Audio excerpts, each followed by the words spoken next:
Olá, meu amigo, minha amiga, seja muito bem-vindo a mais um editorial aqui do nosso canal. E vamos começar direto de notícia, né? Vamos falando de Bolsonaro aqui. A gente sabe que o momento atual que o ex-presidente vive pode ser caracterizado como um verdadeiro inferno astral. Mas não é um inferno astral que vem pelo acaso, é um inferno astral fabricado pelo próprio sistema. A gente sabe muito bem que a gente não está falando de um ex-presidente que está sofrendo aqui denúncias nesses casos de corrupção. Não. Nesse caso aqui, a gente está falando de denúncias outras. Diferente de governos anteriores, que existiram milhares de denúncias típicas de corrupção. Nesse caso aqui, esse inferno astral que paira sobre o ex-presidente Bolsonaro, não se trata disso.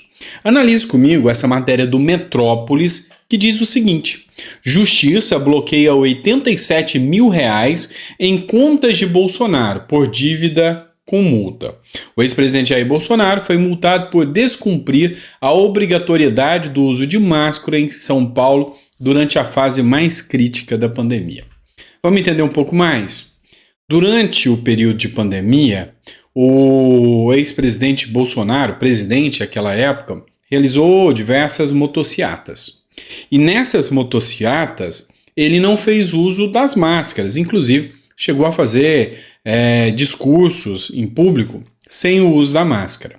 Naquela época, o governador do estado era o João Dória, você deve se recordar disso. E a ordem de João Dória foi determinado multas ao ex-presidente Bolsonaro, que hoje já somam um total de R$ 370 mil em multas.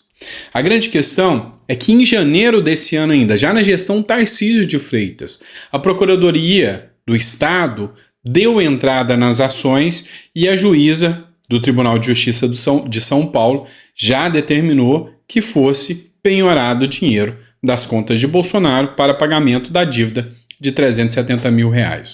Muitas pessoas, inclusive da esquerda, estão utilizando isso, falando que que Tarcísio de Freitas traiu Bolsonaro em virtude disso. Alto lá e discordo plenamente. Pelo contrário, só mostra que a direita joga pelas quatro linhas da Constituição, algo que a gente não vem percebendo de seus opositores, de forma alguma.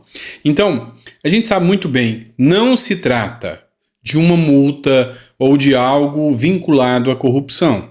Nesse caso aqui, a gente deixa bem claro que é uma multa que foi definida à época pelo governador João Dória. E Tarcísio de Freitas, ao cumprir, mostra que respeita as regras, respeita as leis e não favorece e nem apadrinha aliados, ainda mais um grande como o Bolsonaro, tá bom? Então, vamos deixar muito bem claro a situação. Vamos lá, mais matéria para vocês agora do jornal O Globo.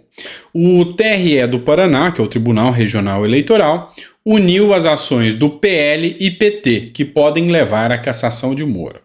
Depois da derrota de Deltan Dallagnol, da queda de Deltan Dallagnol, da mudança pelo STF de quem assumiria a vaga, só para você lembrar, Deltan Dallagnol caiu. O TRE do Paraná determinou que a vaga fosse para o PL, oposição a Lula. O STF mudou o posicionamento, determinando que a vaga fosse para o próprio Podemos, embora o deputado não tivesse cumprido os requisitos para sequer ser eleito, para assumir uma cadeira. A grande questão é que depois disso, a gente sabe que Moro já conta como certo ser o próximo da lista. Só está postergando o tempo, só segurando o tempo. Pode ser que no TRE ele tenha vitória. Então o TRE juntou processos do PL e do PT contra o Moro. Nos processos eles pedem busca e apreensão, quebra de sigilo e cassação do mandato do Moro. Argumentam que Moro agiu com excesso de poder econômico, que usou artifícios que não eram previstos na legislação eleitoral para conseguir ganhar como senador. A grande questão é questão de tempo. No TRE, pode ser que Moro tenha vitória. No TRE de Paraná, que já se mostrou por muitas vezes imparcial. Pode ser que Moro tenha vitória. Mas é questão de tempo. Lá para o fim do ano, novembro, dezembro no máximo, essa ação vai ser julgada no TRE. Indo depois para o TSE. E aí, no caso do TSE, a gente já quase que adivinha o resultado. Infelizmente, a gente acredita que Moro pode cair. Infelizmente.